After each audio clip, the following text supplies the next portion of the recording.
Obito is a really cool guy, you know? I mean, besides Madara Uchiha, he's the coolest guy in all the series, but then again, I've always had a soft spot for the villains.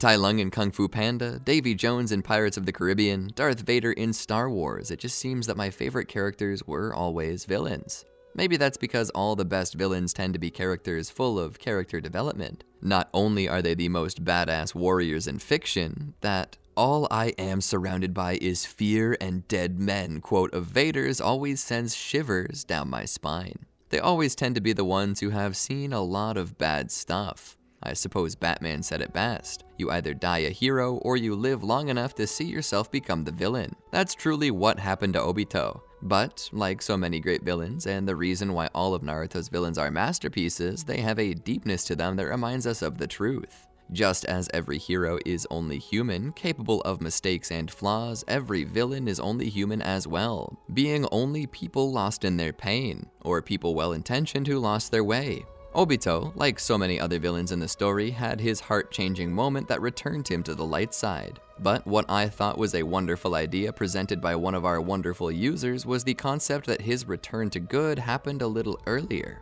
In his attempt to make amends, Obito ends up training students, though he remains distant due to his past. But let's see what further changes in this story as we move forward, shall we? Welcome to the Amagi. Before we begin, we publish a new video every day, so be sure to subscribe to our channel and ring the bell to get notified about our latest videos. We've noticed that a lot of folks that are watching our videos aren't necessarily subscribed to our channel. We know that YouTube is particularly good at recommending stuff to the people who want to see it, but we want to make sure that you don't miss a single video. So if you want to make sure you see all we have to offer, and if you want to support the channel, make sure you subscribe to the Amagi. Thanks so much. The Amagi's reach stretches beyond just this channel, so if you're a fan of us, please consider subscribing to our other channels and following us on all of our social media. Help us reach our goal of passing 100,000 followers on all of our accounts by the end of the year. They walked down the road toward the land of waves. As they did, Obito couldn't help but think about his relationship with Kakashi. He didn't truly deserve to reconnect with him, but then again, nothing Obito was doing did he truly deserve. Students, a peaceful life, a second chance, he didn't deserve any of it, so what difference would it make? He had always believed that if he and Kakashi stood together, then they could do anything. All the while they walked, Obito had been lost in thought, head in the clouds, daydreaming. He didn't notice the puddle out of place until it was too late. The demon brothers sprang their trap and attempted to sever him in two with a chain very similar to the one he had used. By the time he saw them, it was too late to move. Kamui!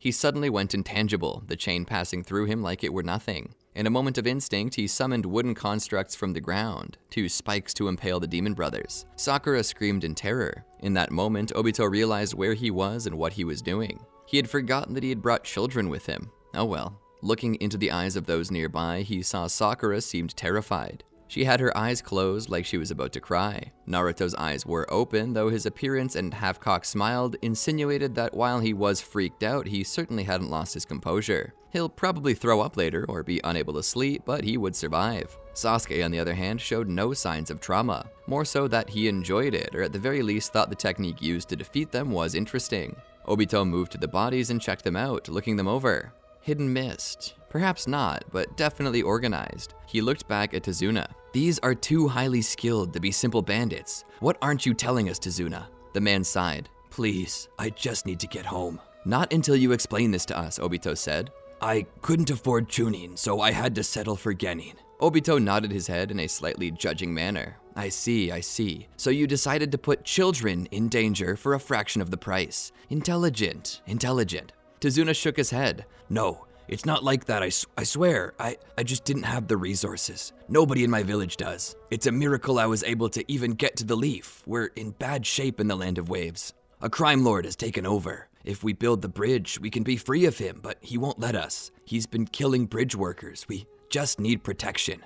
Obito shook his head. Sorry, Tazuna, but you lied, and this is well into Chunin territory now. We're calling this mission off. Tazuna hit his knees. Please, if you quit now, people will die. I know I lied to you, and I'm sorry for that. But I only did it because I felt like I needed to. Please, understand. Don't you understand what it's like to be powerless? To be crushed under someone else's thumb, all because of circumstances that have nothing to do with you? Obito thought about it. Tazuna prostrated himself before him. Please, help us. If you don't, our little village is finished. Please, sensei, Naruto said. Obito looked back as Naruto continued. I'm not Hokage yet, but it's a shinobi's duty, like that of a Kage, to do everything in their power to save people, no matter what the cost or risk. So, can we help him? Obito thought about it and sighed. Fine, we can. But you better stay behind me and listen to my every order, no matter what. Got it?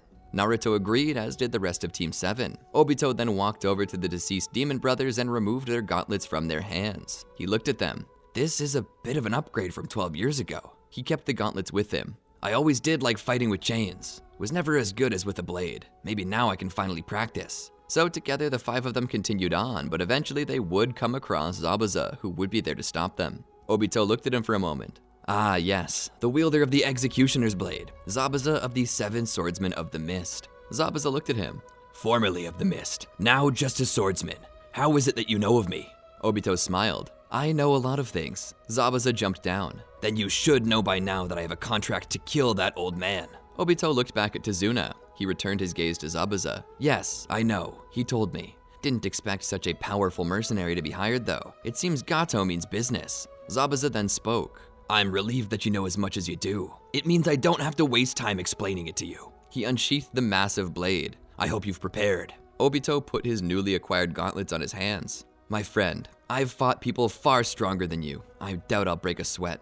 Zabuza rushed forward towards Obito. As soon as he did, however, Obito's Sharingan transformed into a Mangekyo. He rushed towards Zabuza. As Zabuza swung his massive cleaver of a blade, Obito merely phased through it with Kamui catching him with the chains. He summoned a wooden spike behind him to tie Zabuza to. He chained him up and then walked towards him. Zabuza was astounded by how quickly the battle had ended. What are you? Obito thought about it. A ghost of a dead man. Zabuza looked at this. You were lucky. Obito shook his head. No, you were just careless. You were too overconfident in yourself and your big blade. It's never the big blade that's dangerous. No, it's the little blade no one sees. That's the dangerous blade.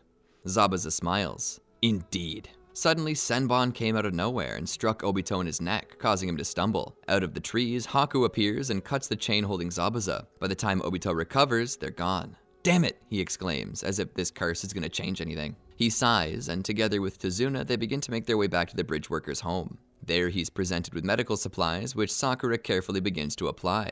Are you okay? Obito nods. Yes, I am.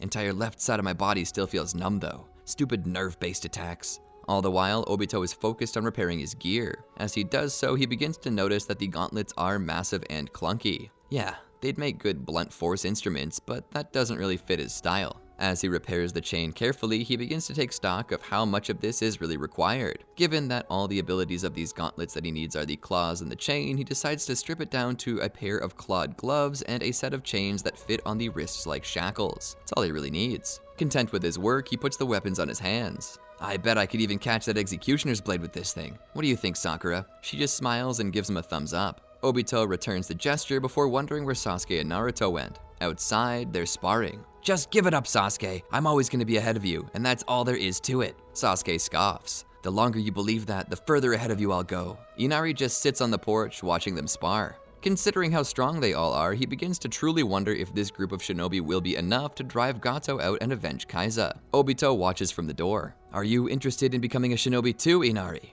The boy shakes his head. I want to be a contractor like grandfather. I want to build things. I want to build homes and bridges and things that connect people. Obito looked down at the boy, who shared the same dream he once had. He smiled. That's a good dream, Inari. Never let it go. Do whatever makes you happy. Being a shinobi takes a special kind of person, willing to hurt all the time. I don't want someone like you giving up your dreams for pain. Inari looked up at the man who seemed to be talking to himself now, and in fact he was. Obito was busy speaking with Inari, but his mind was in another place, wishing that he himself had remained true. It was too late to go back now. He had already suffered so much. He was merely a shell of the starry-eyed child he once had been. All he could do was move forward. That's all anyone could really do. The day after, the team merely watched over the bridge's construction. It was a truly boring task, it seemed, at least for Team 7, but for the bridge workers, you could cut the tension with a knife. It was out of nowhere that Zabuza appeared. Obito was up. He saw him coming and began to make his way towards him. He sighed as he fastened his new gauntlets to his hands. You should have learned by now. I was merciful last time, but do you expect me to be lenient forever? Turn back now and I'll let you live. Zabuza smirked. The same thing goes for you. Obito would rush into Zabuza to strike him. Zabuza would feint a swing of his blade and instead stab into the ground. Obito would materialize, but his chain was caught on the executioner's blade. Zabuza took this moment to elbow Obito in the back of the head. Obito would hit his knees, stunned. Zabuza would pick up his blade and prepare to carve Obito down the middle. Before he could, however, Obito activated Kamui and fled into another dimension, reappearing before him. He rubbed the back of his neck. Ouch. Yeah, you got me good that time. I suppose I was the one to be a little too confident. I won't make that mistake twice. Zabuza scoffed gleefully. I bet not. That's why I need to enact a new strategy. Obito and Zabuza circled each other for a time until Zabuza eventually came in with a strike. Obito phased through it and then tried to claw at him with the razors at the end of his fingers, which Zabuza amazingly blocked with his blade. As his claws were dragging down across the face of the sword, leaving their mark, Obito could only marvel at how quickly and easily Zabuza wielded the heavy weapon. As they continued to exchange blows, Obito heard a cry. He saw Naruto and Sasuke trapped within Haku's demonic mirroring ice crystals. Zabuza laughed. You lose. Do it, Haku. Kill them.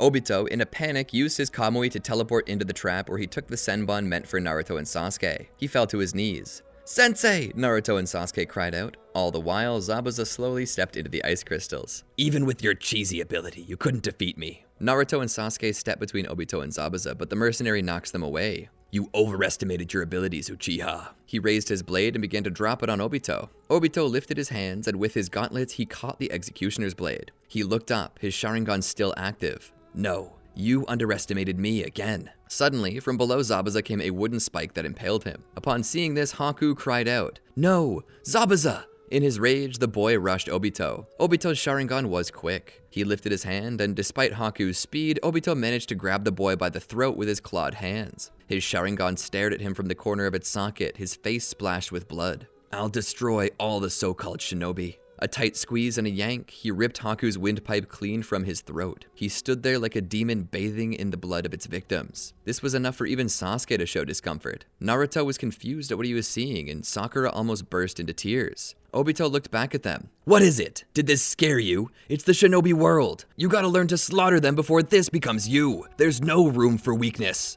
He walks away from the gory scene only for Gato to speak. Well done, well done. A truly hardened warrior, a monster indeed. If only I could have hired you. Obito looked back at Gato. Oh, what's that? Did I hear a dead man talking? Gato laughed. His army appeared. You would threaten me. You may have had enough to beat Zabuza and Haku, but you'll never be enough to kill me and all my men. Obito was enough. He was more than enough, in fact. With the benefits of his Kamui and his wood release, Obito was an untouchable ghost. The demon within letting itself loose in the name of justice. A rabid dog chained up and tied to the judge's podium. Maybe this isn't always who Obito has been, but it was who he is now. Regardless of how much he hated it, this was who he was now, and no amount of good deeds, no amount of love shown to him would ever drive out the truth of the shinobi world, nor its side effects. You could take the shinobi out of the darkness, but you could never take the darkness out of the shinobi. Standing among the corpses littering the bridge, he wiped his lip with the one clean spot on his arm as he turned around and disappeared from the battle like a ghost.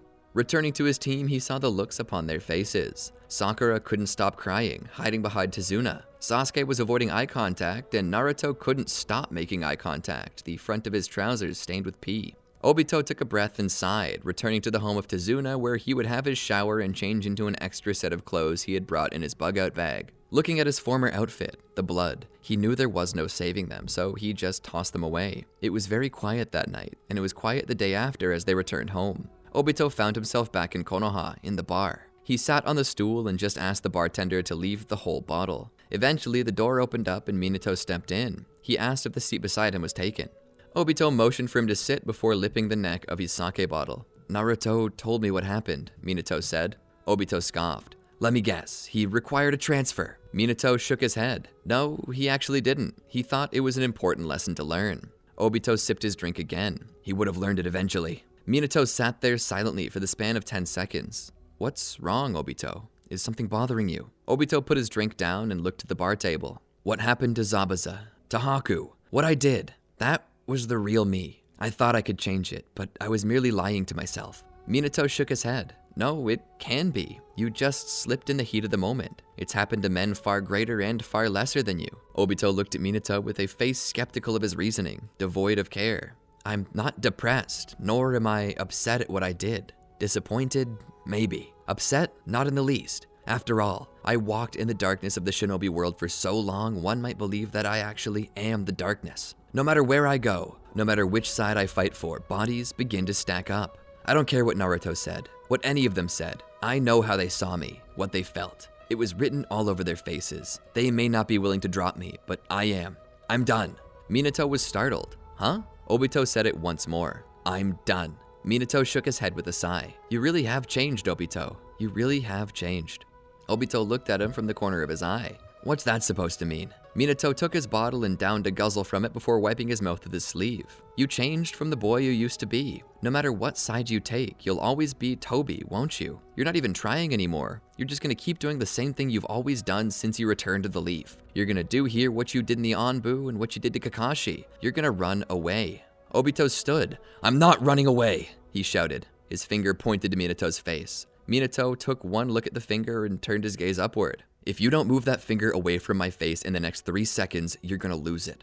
Obito begrudgingly pulled it away. Minato turned to face him. You've got issues, Obito. Legitimate issues. Your actions on the bridge aren't the ones I'm talking about. You're a shinobi. That's what we do. We kill. We spare when we can, but in the end, the shinobi world is nothing but darkness. You told me that you never felt like you belonged anywhere, and you wanted to burn away where you don't fit. But that's exactly where you fit. Right there in the middle of the fire, the chaos. That's where every shinobi fits, and I specifically chose you to mentor my son because I knew you could show him the darkness. Show him what he'll have to confront. And I had been hoping that you would open your heart enough to let him remind you of what the light is. Why we work in the dark in the first place. I guess I was wrong. Feel free to go back to your desk job in the Konoha police force. Go back to wasting away in self-pity. I'm not gonna coddle you anymore, and I'm not gonna make excuses for a man too blinded by his self-centered nature to make good on our deal and actually help the village he hurt so badly. Minato walked out. Obito was left with his jaw on the floor. He had never seen his kind and understanding master speak like that before. It seemed so cruel, but in actuality, Obito supposed that it was more like brutal honesty. He was being brutally honest. He was right though.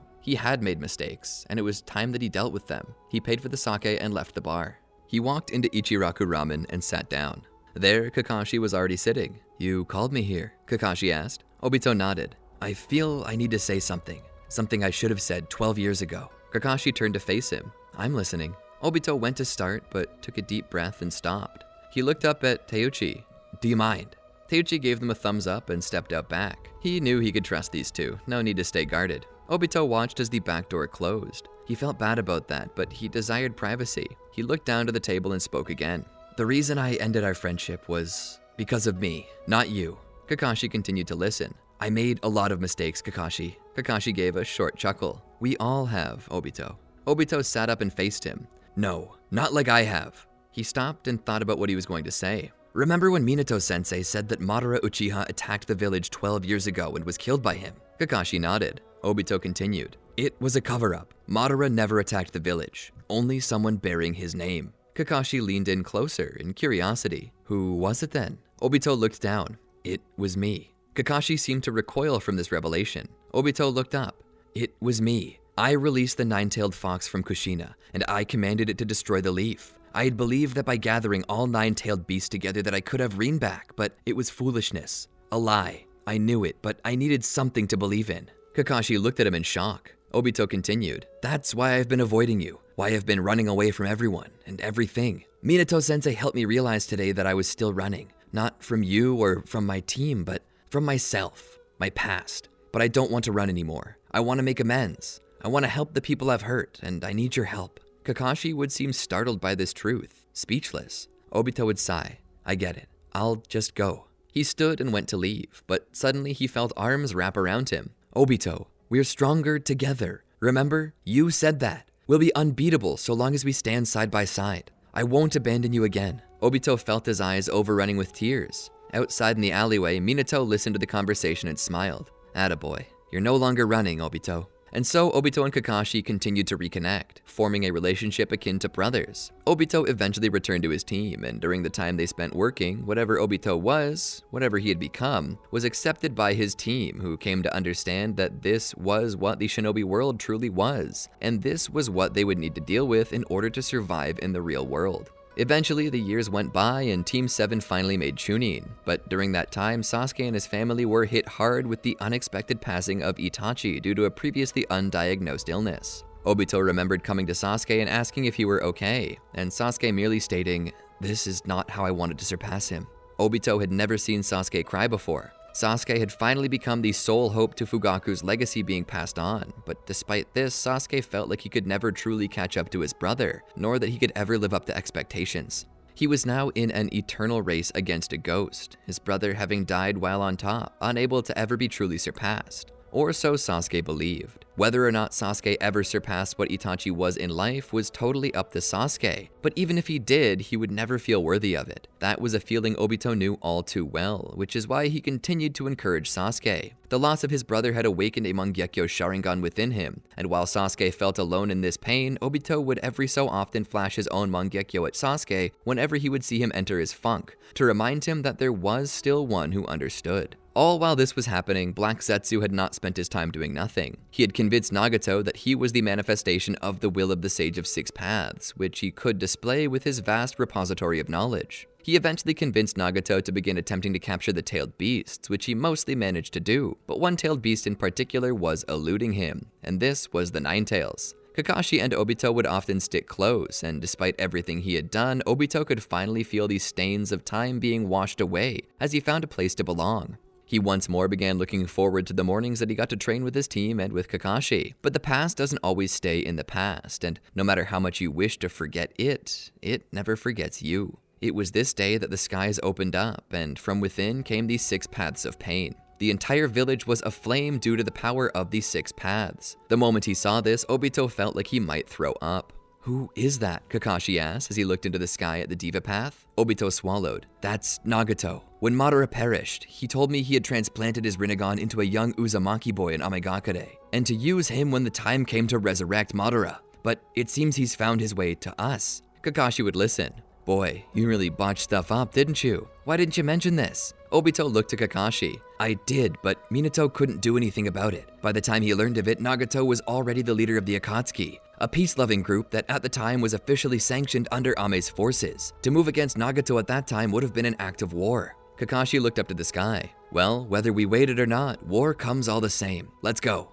They both raced off towards the battlefield. All the while, in Kushina and Minato's abode, Black Zetsu appeared. Kushina was currently watching TV, watching the events transpiring outside. She didn't know that Zetsu had entered her home and was sneaking up behind her. He suddenly reached behind and gripped her by the neck and mouth, planning to drag her away. But in a split second, he learned why she was called the Red Hot Habanero of the Leaf. With what seemed to be a form of judo, she flipped him over her shoulder and smashed him into the television. His body morphed about, getting him upright again. Kushina jumped back and entered a defensive stance. Zetsu rushed forward and gripped her by the skull, pushing her into the wall. Outside, the six paths of pain were attempting to cause as much destruction as possible. They were the decoys. While they made it look like they were searching for Kushina, the shinobi would focus on them, unaware that they already had her. But to their surprise, Obito and Kakashi appeared, alongside Naruto, Sasuke, and Sakura. Together, they all fought. Obito gave commands, being the one who knew the six paths the best. After all, Madara had taught him everything while he was alive. Obito commanded that the first path to be defeated should be the Naraka path, because so long as the King of Hell was still in play,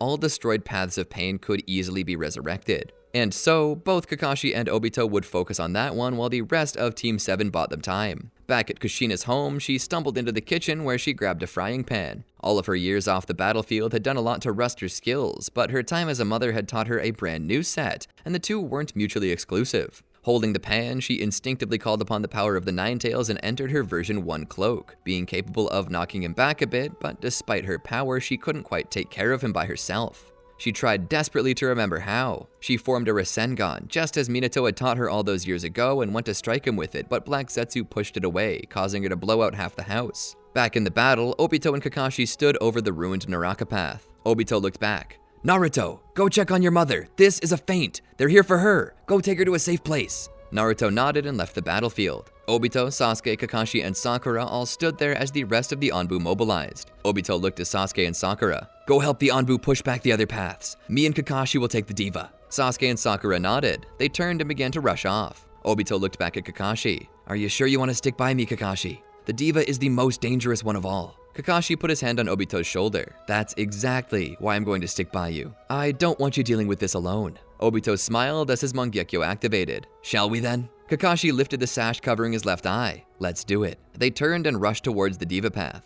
Naruto ran home. Opening the door, he saw the destruction. Seeing the hole in the back leading out, Naruto rushed through the alleyways until he saw Zetsu dragging an unconscious Kushina. "Hey!" he shouted as he jumped from wall to wall, building both height and momentum. As Zetsu turned to look around, he would see Naruto's foot coming straight at his face. Naruto would strike him, sending him rolling. Naruto would check in on Kushina and realize that she was okay. He would stand and enter Sage mode. "You screwed with the wrong family, you Venom wannabe!" Unable to understand the out-of-universe reference, Zetsu smiled. "You are truly a fool. The Nine Tails belongs to me and my mother. I will return it to its rightful owner and you won't stop me." The two engaged in battle where Naruto proved himself to be talented, but otherwise unable to deal with Zetsu on his own. After all, Zetsu had over 1,000 years of experience under his belt. There was seldom a better trained physical combatant than Zetsu, and Naruto came to realize this as he hit the ground. Zetsu approached him with a blade in his hand. "I suppose this was 16 years in the making," he said. "Your master was supposed to kill you on the day of your birth, but he chickened out. Now I,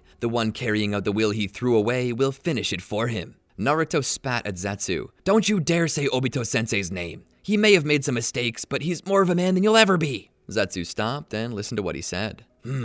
Maybe that's true, but I'll be more than you at least when I send you to death's door." Zetsu raised his blade to strike Naruto down when suddenly a custom-made shuriken landed on the ground between them. In a flash appeared Minato, who in one fluid motion rose and pushed a Rasengan into Zetsu's stomach that soon erupted and evaporated him into nothing.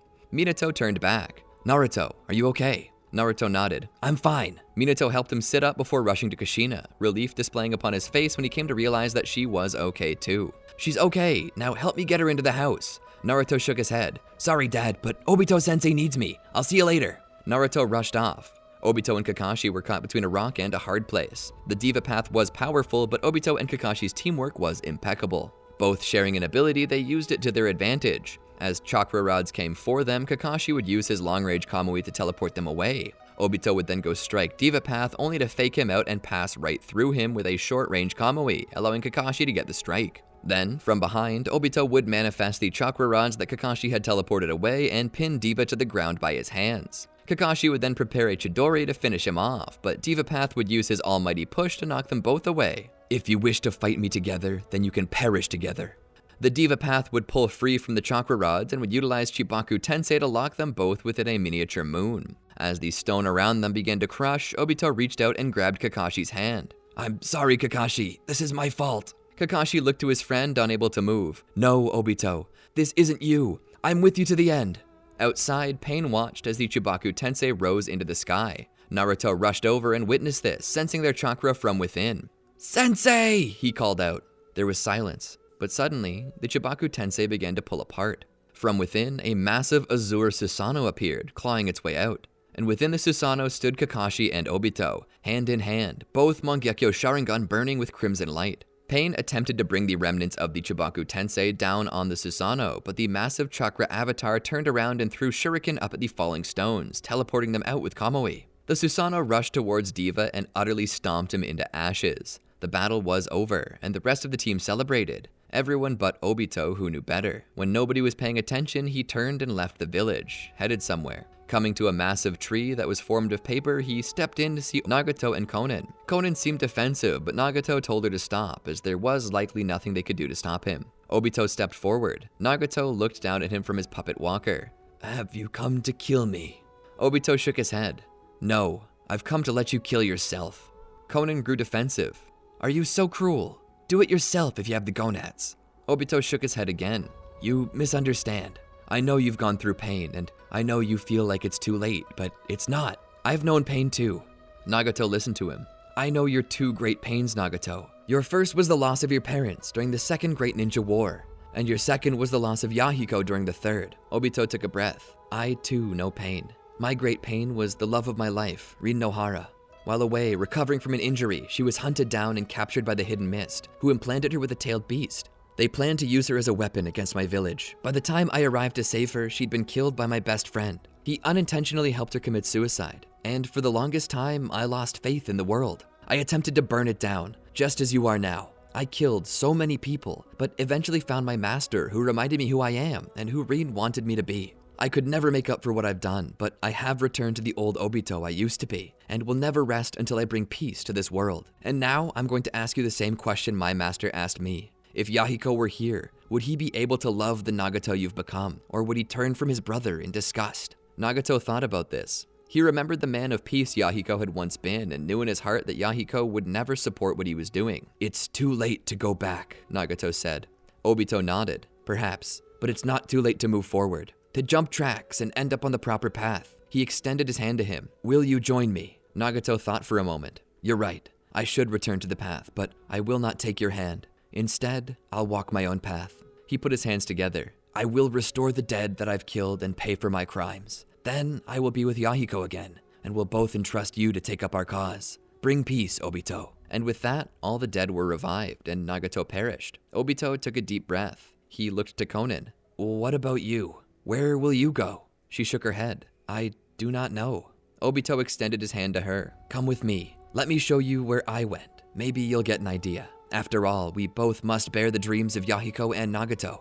She nodded and followed him. The two of them would return to Konoha. There, Obito would be celebrated as a hero, a celebration he felt he did not deserve. Minato, however, told him to bask in it, as he had done good and saved many people, and for the sakes of those he had defended, he should celebrate. So he did. Time continued to pass, and eventually Minato steps down from his position as Hokage. He elects to hand it down to Obito, who at first refuses, believing that a man who had attempted to destroy the village would never be worthy of running it. But Minato reminds him that he had made a promise to bring peace to the world, and so Obito decides to accept the position with much humility. He would, along with Konan as his aide, do his best to bring peace to the world. And though the world is still embroiled in conflict, hope for the future burns bright, as Obito realizes that anyone can change, and anyone can become a hero. He hopes that one day, the rest of the world will choose that and become heroes as well, ending the fighting for good. And that's the end of this story. I hope you enjoyed it. I loved tracking Obito's emotional development, his struggles with his inner demons and his past, but in the end he admits his faults and came to terms with his imperfections and sought forgiveness. It's proof that anyone can become a hero and that it's never too late to jump from the wide road to the straight and narrow. It was an absolute pleasure to write this story, and I just hope you all enjoyed it as much as I did. Let me know in the comments what your favorite part was and where you would like to see it go from here.